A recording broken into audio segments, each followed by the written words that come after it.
Okay, so by roll call vote, Wendy, Aye.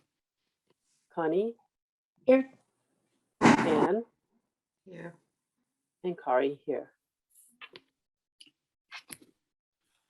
Okay, so our agenda today is pretty much single subject. And it's, go ahead, Wendy, sorry. I was unable to be there last night. I apologize.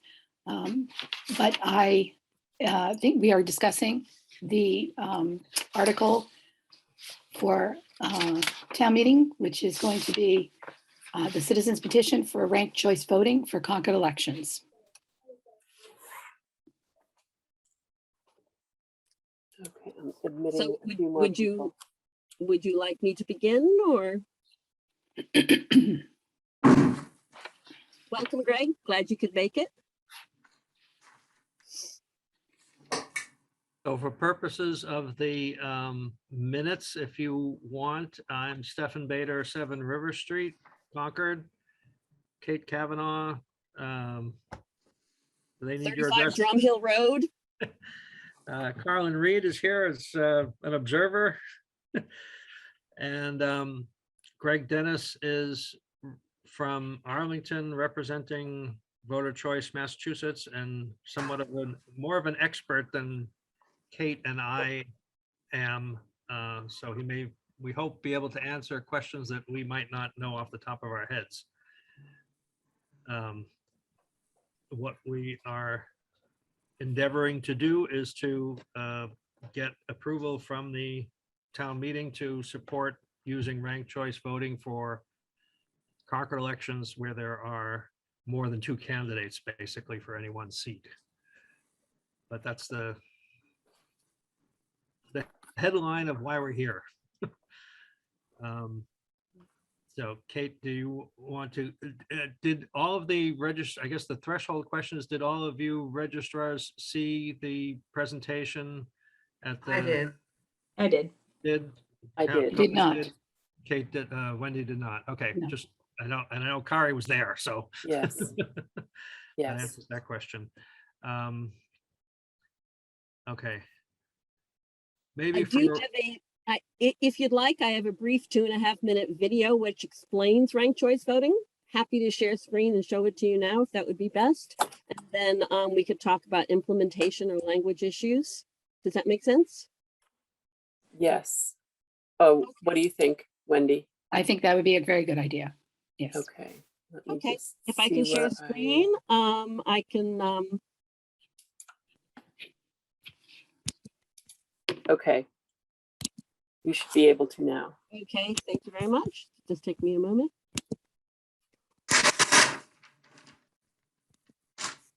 Okay.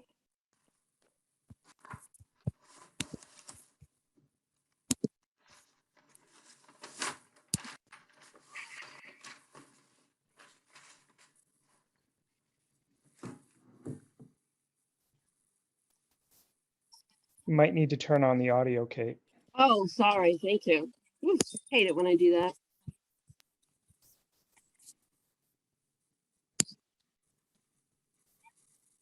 And if you want, you could open the YouTube video in a new tab, but doesn't matter. Ranked choice voting is another voting method which allows voters to rank their candidates in order of preference.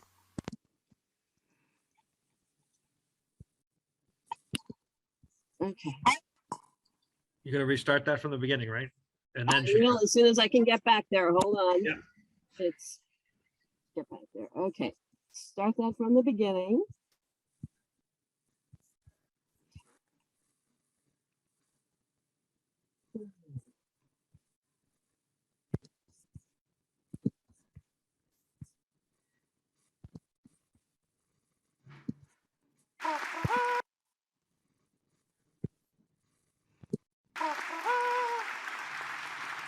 So what is ranked choice voting? In most parts of the United States, voters select a single candidate for each position on their ballot, and the candidate with the most votes wins. This is known as single choice winner-take-all, which can sometimes result in the election of a candidate who earned only a small percentage of the vote. even when the majority of voters supported other candidates. But that's not the only way of electing our leaders. Ranked choice voting is another voting method which allows voters to rank their candidates in order of preference. In a ranked choice voting election, a candidate needs to earn more than half of the votes to win. All first choices are counted, and if a candidate has a majority, then they win, just like any other election. If not, the candidate with the fewest votes is eliminated, and voters who picked that candidate as number one will have their votes count for their next choice. This process continues until a candidate earns a majority and is declared the winner. Let's look at an example. Here, you select orange as your first choice candidate, yellow as your second, pink as your third, and green as your final choice. The first choices are counted. Yellow earned 35%, orange 21%, pink earned 28%, and green earned 16% of the vote. Because nobody won more than 50%, the candidate with the fewest votes is eliminated, and voters who picked him as their first choice have their ballots count for their second choice. This continues until a candidate receives more than half of the votes, or 50% plus 1. So what are some of the benefits of ranked choice voting? Ranked choice voting provides more choices, allowing more than two candidates to compete without fear of splitting the vote among like-minded individuals. Sometimes voters feel pressured to vote for the lesser of two evils. Ranked choice voting allows people to vote for their favorite candidate, not just against the candidates they dislike. With ranked choice voting, we see more positive campaigns and less negative advertising. Candidates are encouraged to reach out to as many voters as possible, including those supporting their opponents. They can build a winning coalition with like-minded candidates to earn voters' second and third choices. It's time to fix our democracy and make our elections work better for everybody. We can do that with ranked choice voting. Visit www.fairvote.org to find out how you can get involved.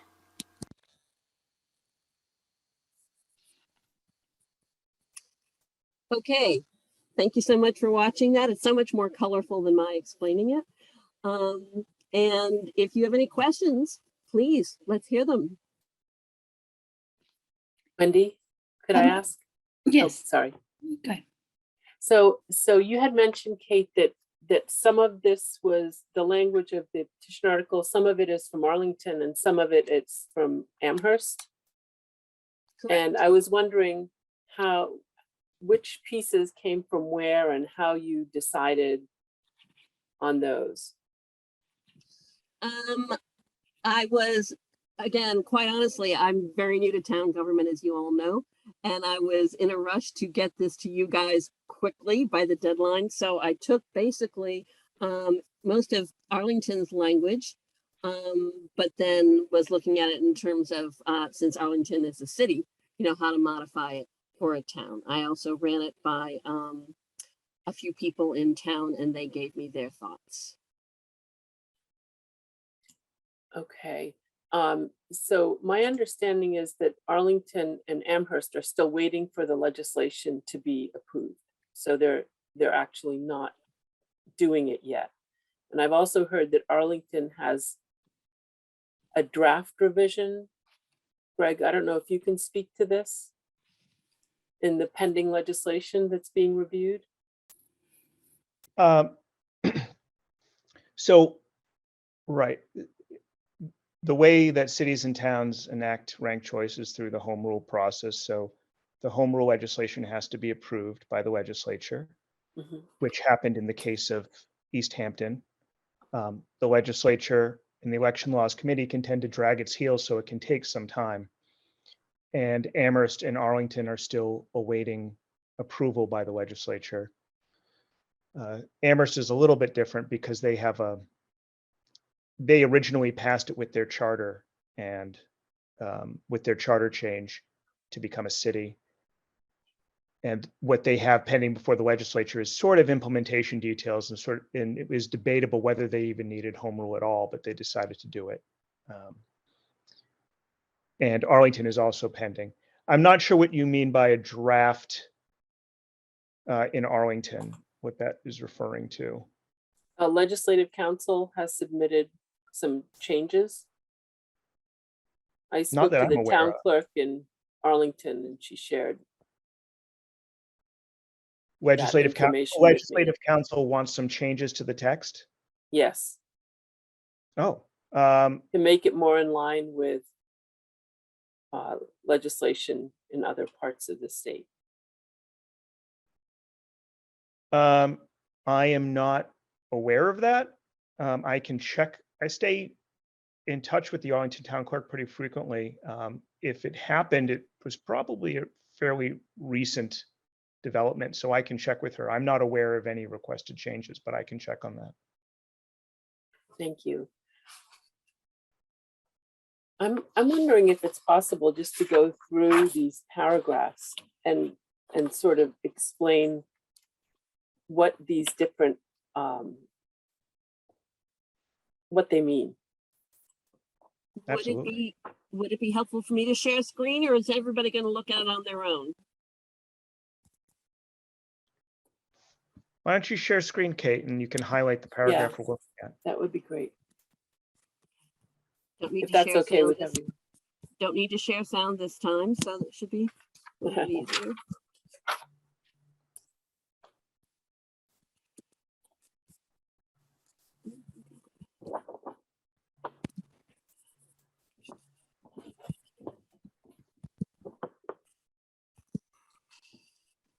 So, here we go. Let's see here.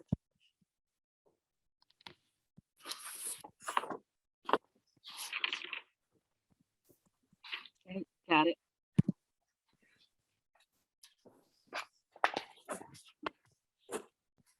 Everybody can see this? Yes.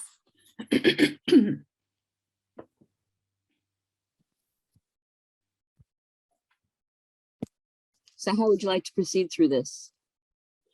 I think just starting with section 1A and just sort of the effect of the paragraph. What is the outcome? Because as it goes further, it gets a little more confusing as to what is going to happen as a result of what the paragraph is describing. Greg, Would you can like take us this? to just explain the meaning, or would you want to have a question and answer? How? No, happy to just do it. explaining the meaning, and Okay. I don't know if registrars have questions. So section 1A determines when ranked choice voting would be used for an election to an office. And because, if you only have a 2-candidate election, you don't need ranked choice, you're only voting for one of the two. It says that ranked choice voting would only come into play if you're electing a single seat offices when you have more than 2 candidates, or in a multi-seat office when you have more candidates than the number of seats to be elected. So it tries to say, we'll save a little space on the ballot, won't need a ranked choice ballot if there's too few candidates running, given the number of seats we're electing. Is that clear? Yes. Okay. And Can I just jump in for a second? I think this may come up later, but I'll mention it now. In Concord, in general, we have single seat elections with the exception of some years there are 2 seats open on the school committee or 2 seats open on the select board. But otherwise, like the housing authority, the terms are separate because they're for specified time periods. So I think that's just, we want to keep that clear.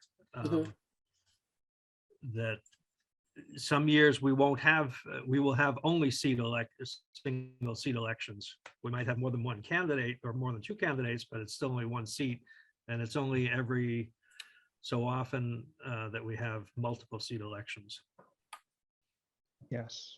Yeah, some people are not familiar with the concept of single seat versus multi-seat elections because they only occur at the local level in Massachusetts.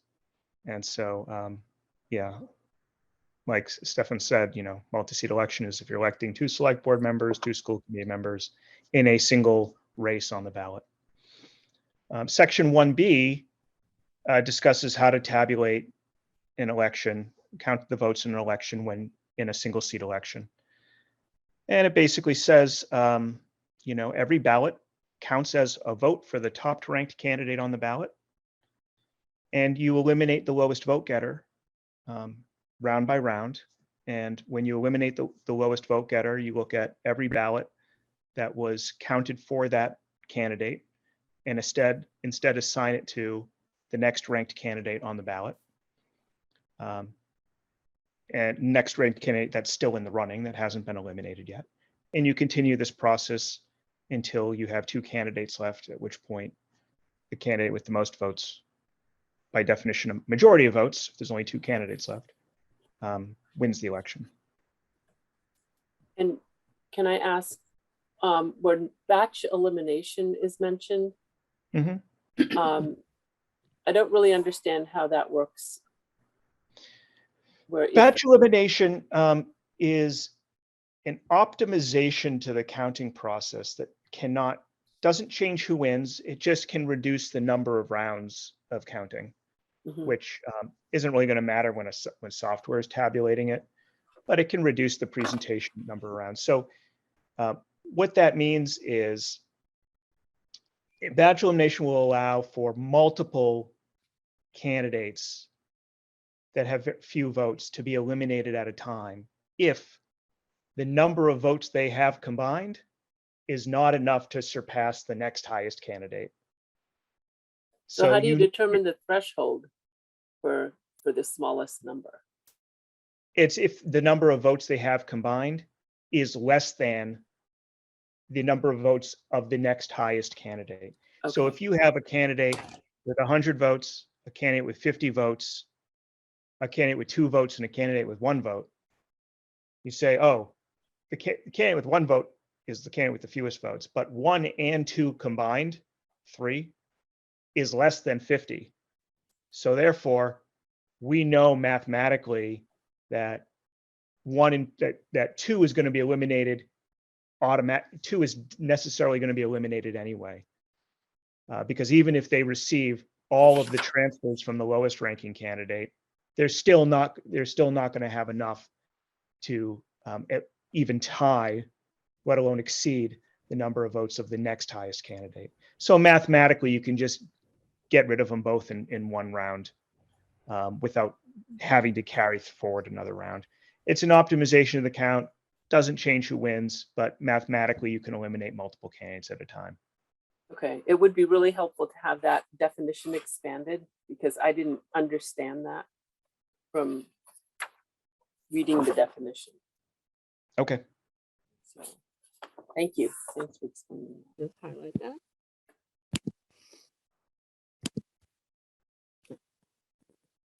There are other definitions and other model legislation that we could show you and might have greater clarity. But when you work with the software, the vote counting software, they have a checkbox. Do you want batch elimination or not? It's just programmed in as an option. But we still have to define what it is that we want. Yeah, them you to still have, program. absolutely. So that's where I just want to be sure that definitions are very clear.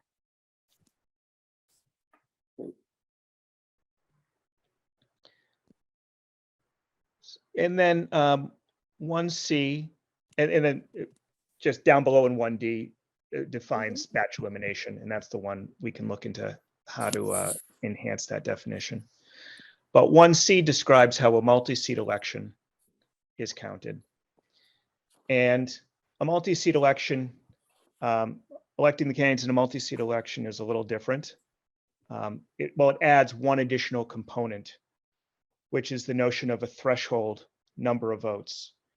And you introduce the threshold because you don't want votes to be wasted on a candidate that, so if we step back and think about the single seat race, by eliminating the lowest vote getter, we're preventing votes from being wasted on a candidate that is never going to win. You can't waste your vote on somebody that doesn't have a chance to win because your vote can count towards your next choice. It avoids this wasted vote phenomenon. Well, in a multi-seat election, you have an additional potential problem, which is you could waste your vote on a candidate that's already certainly going to win. You don't necessarily want to vote for somebody. You may be hesitant about voting for somebody because you say, well, that person's going to win anyway. So why bother voting for them? Well, so the way that's taken care of in multi-seat ranked choice voting is by determining that threshold, the number of votes that guarantees someone election, a candidate is elected. And every vote they get beyond that instead can transfer, or a portion of it can transfer to the next choice on the voter's ballot. So if you think of it, one analogy is as if, imagine we each have $1 and we're using this $1 to sort of vote for a candidate or spend on a candidate. We may only need to spend 75 cents of our dollar on our top ranked candidate in order to get them elected. We may not need to spend our full dollar, our full vote.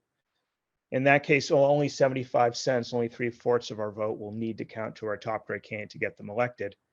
And we have 1/4 of our vote to still spend on our second or third choice candidate. So that's conceptually how it works. And the way it's described here, each ballot initially counts for 1 vote for your top ranked candidate.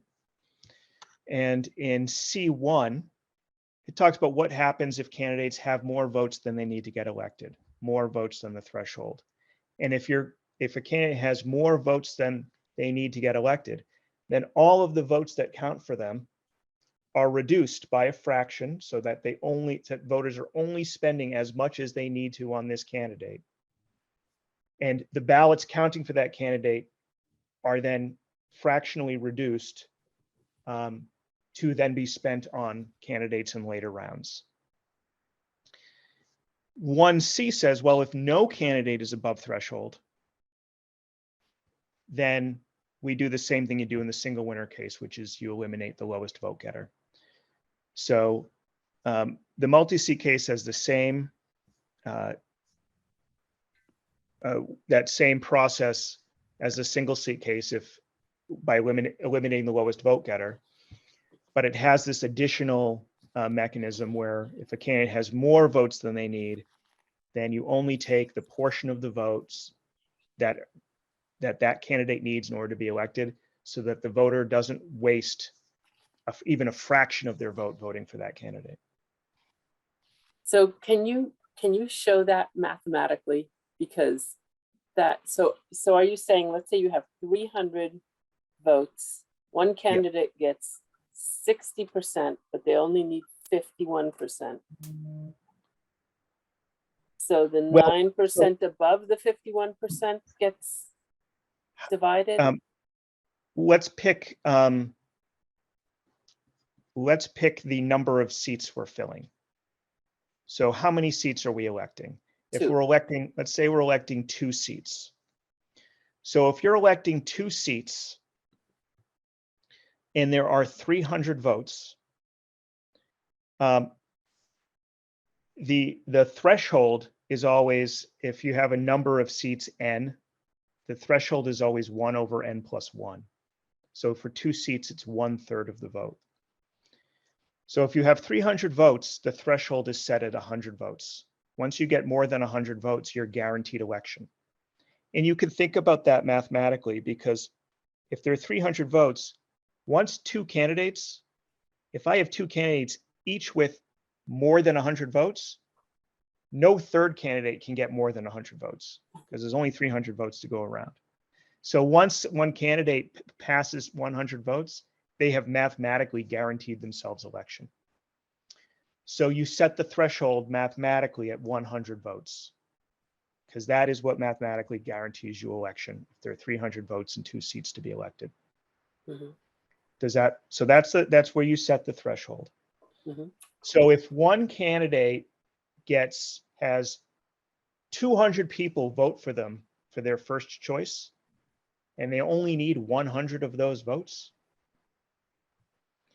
that means every ballot that counted for that candidate, half of that ballot counts for that first choice, just enough to guarantee that first choice gets elected. And then the other half of the ballot can count towards half of a vote per ballot and count towards the next candidate on each of those ballots. So choice 2. Yeah, to choice 2 on each of those ballots.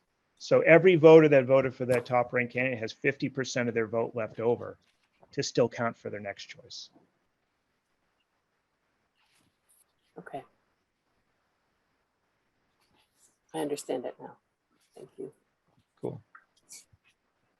Can I just jump in here and say this would be a change from what has been our past practice, where in a race for 2 select board seats, let's say two vacant select board seats with 3 candidates, the instructions to the voters previously would say vote for 2, and that's the winner would be the top 2 vote getters. Under this scenario, the instructions to the voter would be, you have 1 vote, rank your choices first, second, third, and then the mathematics that Greg just described would go on to determine the winners. But you would not, the voters would not have 2 votes. They'd have 1 vote, but they get to choose first, second, third. So it would be different from the voters' perspective in that regard. Yeah. One nice feature is today, as Stefan said, voters get 2 different kinds of instructions depending upon whether they're electing a single seat or a multi-seat. They'll see some races that say vote for not more than 1, and others that say vote for not more than 2. With ranked choice, voters are going to see the same instructions regardless of how many seats they're electing. In a single seat race, they're going to see vote for your candidates in order of preference. In a multi-seat race, they're going to see vote for your candidates in order of preference. So the voter experience is identical. Same experience, same instructions, same ballot, whether you're electing 1, 2, 3, 4, however many people. Although in Concord, I understand it's either 1 or 2. You don't have any 3 seats like some other places do. Not unless a whole bunch of select board members or school committee members resigned at once, but. Well, even in that case, I think they would show up on the ballot in different term lengths that Yeah, are remaining. That's right. That's right. You're right. Right. I misspoke. I got that.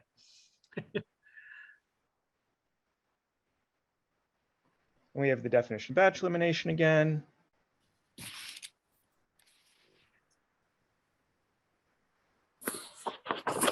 Oh, and E, 1E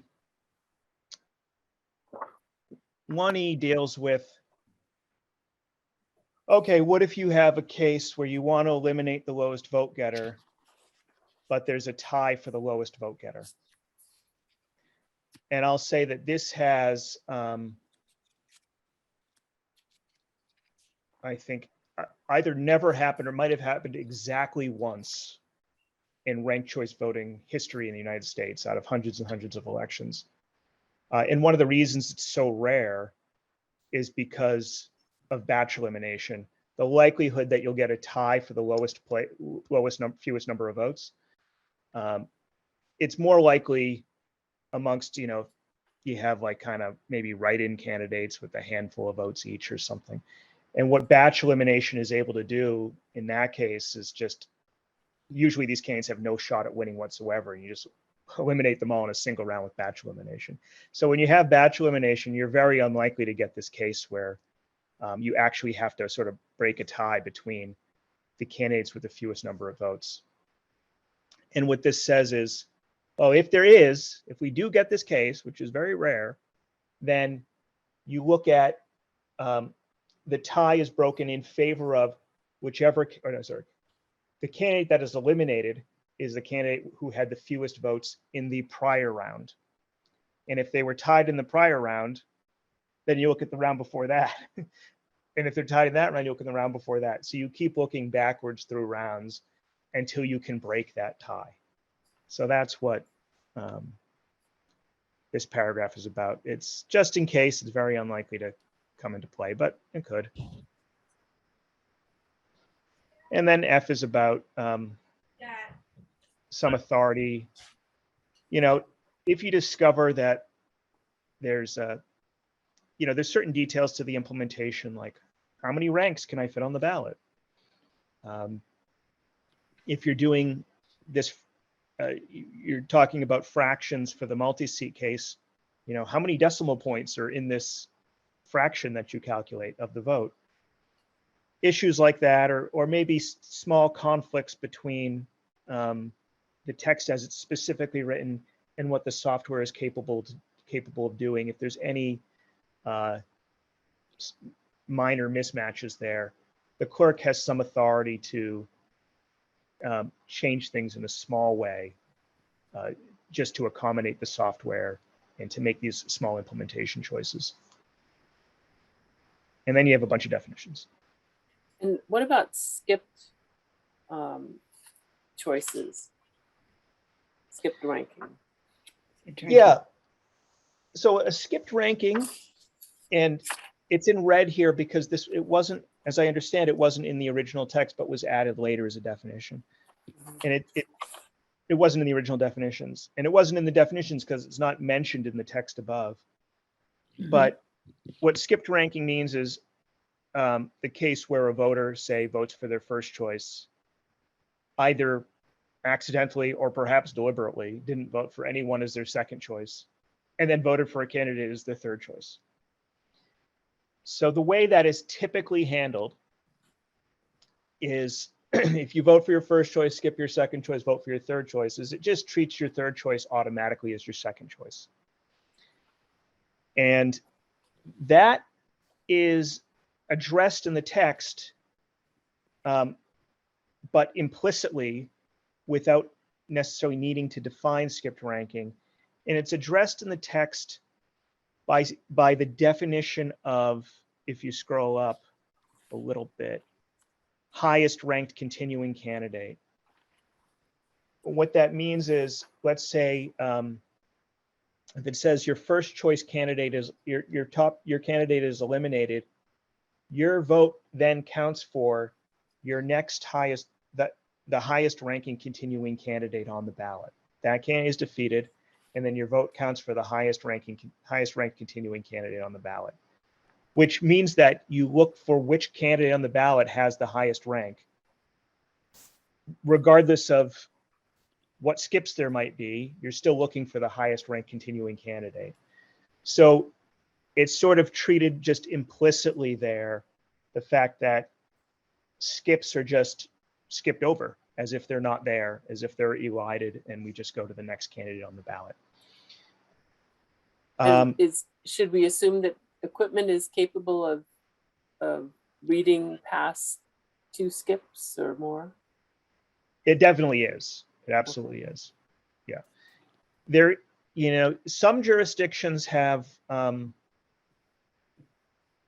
something different. So some jurisdictions say it doesn't matter how many skips you have. There are some jurisdictions that say if you have 2 or more skips, we're just going to treat the ballot, we're just going to truncate the ballot right there and pretend as if there's nobody ranked after that point. Once you have 2 or more consecutive skips, we're just going to truncate the ballot there and then. That's not how this is written. You'll see, I don't know, about somewhere around half and half in terms of jurisdictions that choose to say, we don't care how many consecutive skips there are, and jurisdictions that say, we're going to limit you to skipping it at most once. The software you would be using can do either. So ES&S and the software that they use.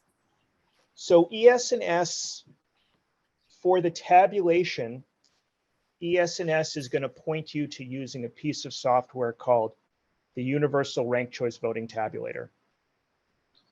And it's a piece of open source software. Anybody can go look at the code online, which is a nice feature, completely transparent that way. The Universal Ranked Choice Voting Tabulator is capable of doing, in fact, you can set it to do things nobody does, like we'll allow 3 skips, but 3 sequential skips, but no more than that, or 4. It can accept an arbitrary number there to configure it how you want. But you'll either see jurisdictions saying, we don't care how many sequential skips there are, or we'll say you can skip at most once in a row, but we're not going to let you skip 2. Well, if you skip 2 or more times in a row, we'll truncate the ballot there and then. But that would have to be set in this in order for that to be able to happen, right? Yes, yeah, if you want a different treatment of skips than is here, this text would need to be modified. Okay.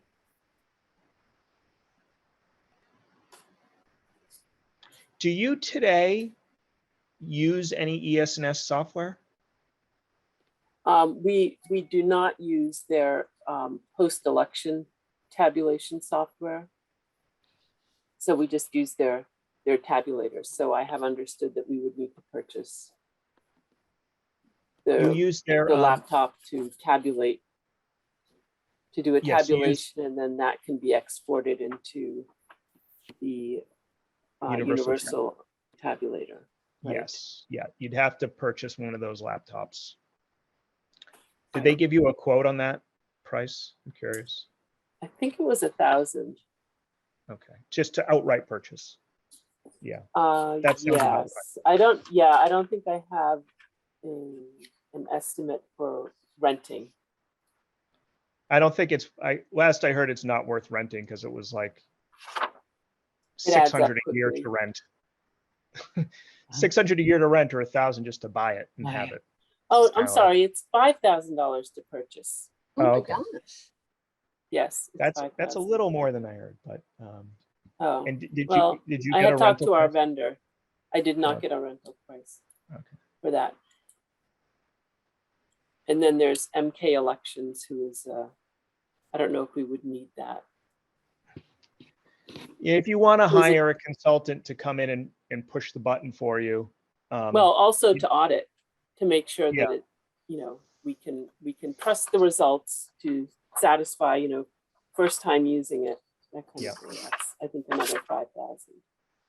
Yeah, Caleb at MK Elections does that for a lot of Right. jurisdictions. Yeah. And maybe you want to use them for your first go of it, and then maybe you say, okay, we got it from here. I don't know. That would be up to you. Yeah. One question I had, sorry, going back to, there was the transfer value definition. It refers back to subsection D1. And I wasn't sure where that, I didn't see that. Could you scroll to there? Here's the transfer It's the value. very last, yeah. If a ballot counts for Oh, election of- subsection D, okay, so okay. It was in the warrant as subsection D1, and that confused me, so. Is there a D?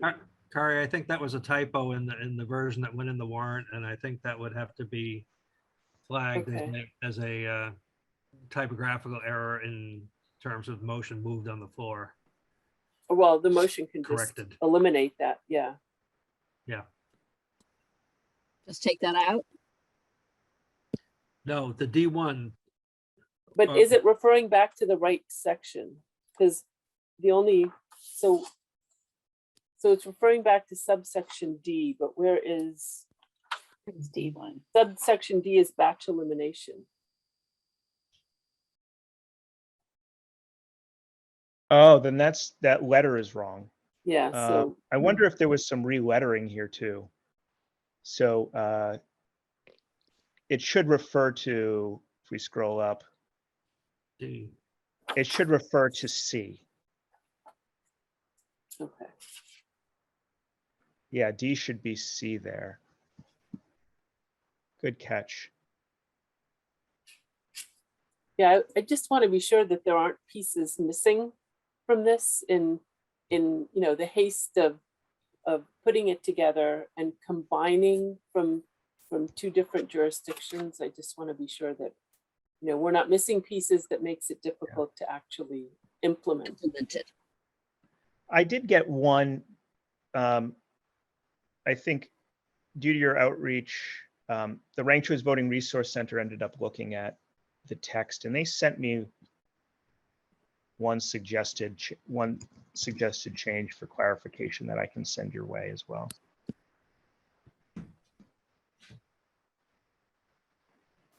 So are we saying we should insert skipped ranking, or is it implicit in the other piece? Well, you know, one of the things, just Higher ranked continuing candidate. one of the things that Northampton did is they attached a little language to the definition of highest ranked continuing candidate that said something like, regardless of how many effectively skips there are. And I could pull up that language and we could add that in if that's a good compromise, rather than defining skipped ranking. I think it's a little weird to use a definition where it doesn't appear in the text. And I can get the Northampton language and suggest it be added here to make that clearer. Yeah, I don't think overvote is mentioned either. Overvote, I think, is mentioned in a different definition. Oh, So yeah, the definitions here are should either be mentioned in the text or in another definition. okay. Yeah, there we go. Oh. Oh, it's under concluded ballot. Right. Yeah. That's what I'm going.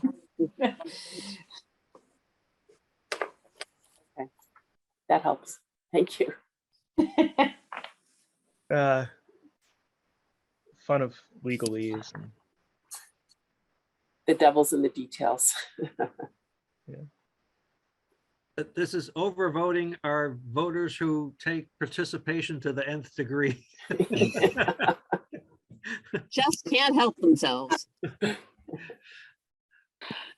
Is there, now, given we have that below, would you still like this blown out a little bit, or is it sufficient? Batch elimination. I think it's important to make it as clear as possible. Okay. Okay. I can the gather some definition. different definitions of batch elimination and send them your way. You can see which ones seem to be the clearest to you, and we can get to be incorporated.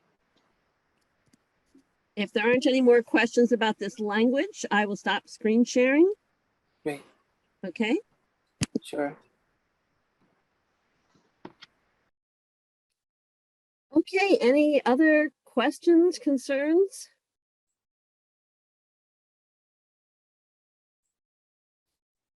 Given we want to make some changes, some modest changes to this language, then we would need to resubmit this, and that would be okay. Okay, sounds good. Okay.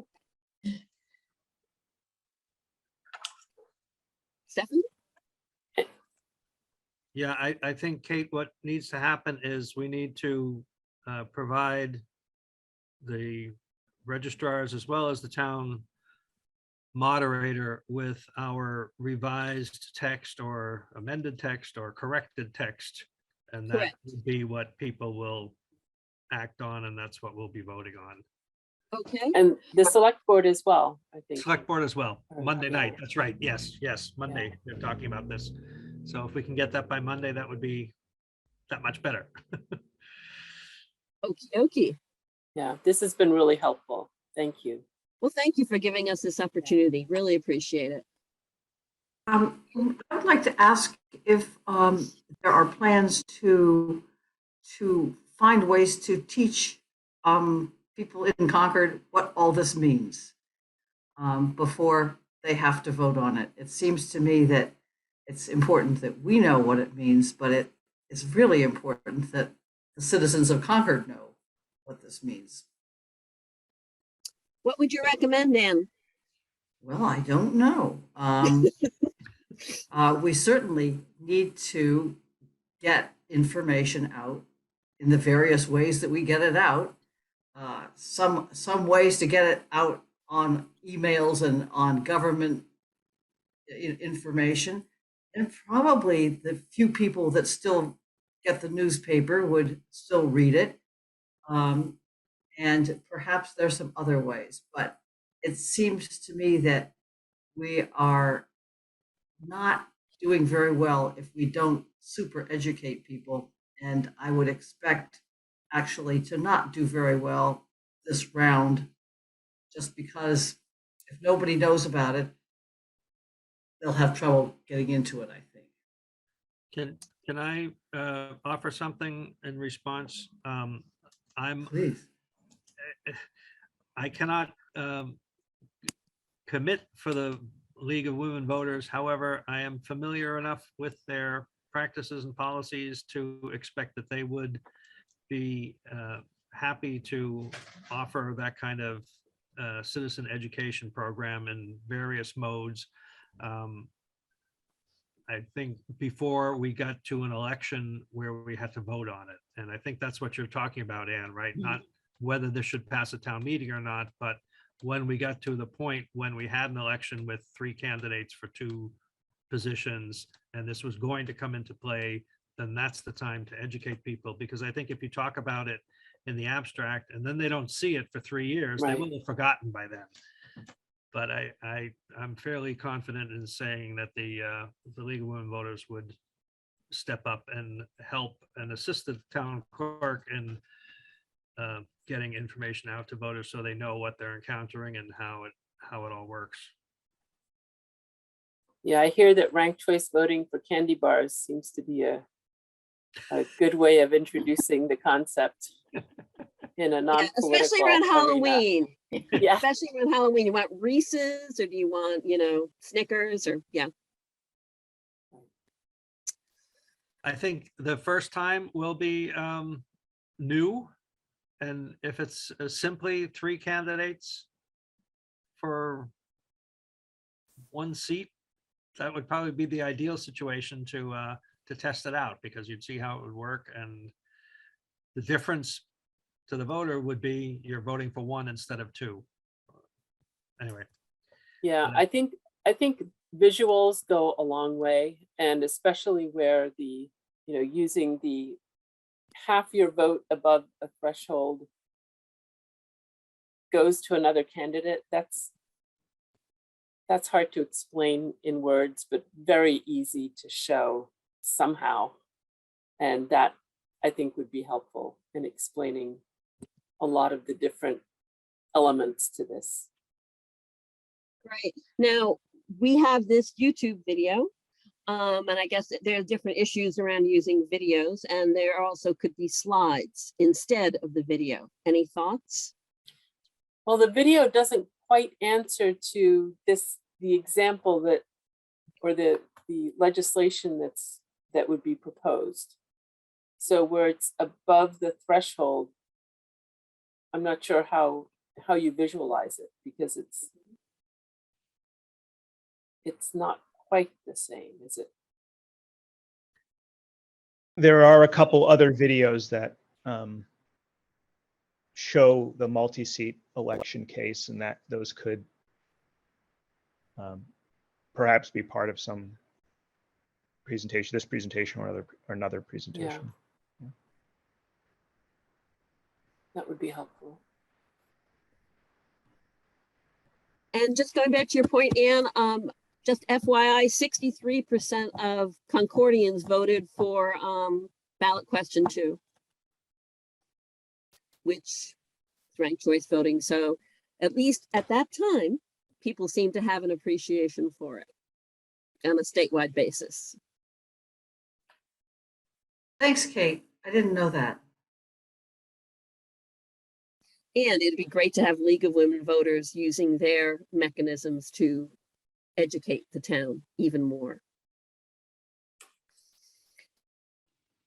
And Stefan and I are wearing our sweatshirts and t-shirts around town as well. Let's say ranked and I choice do- voting. And I do have buttons. If anybody wants a button, come to me.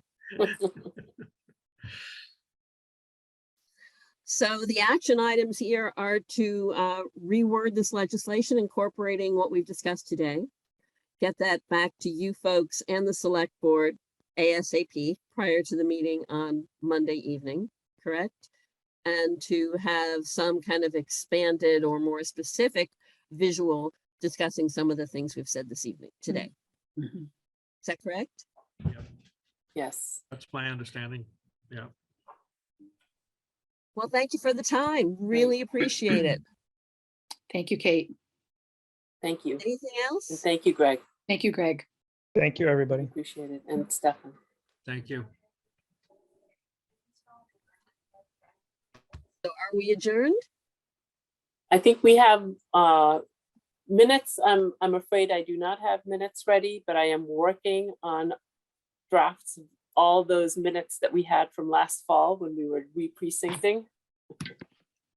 So I will have that for you between now and the next meeting. Okay. So, So I'll make a motion to adjourn. okay, Is there a second? hi, All right. And roll call. Honey, Yeah, I vote to adjourn. Wendy, I vote to adjourn. Anne, I vote to adjourn. and Kari, myself, I vote to adjourn. All right. Thanks, everyone. Thank you. Thanks very much, everybody. Bye, everybody.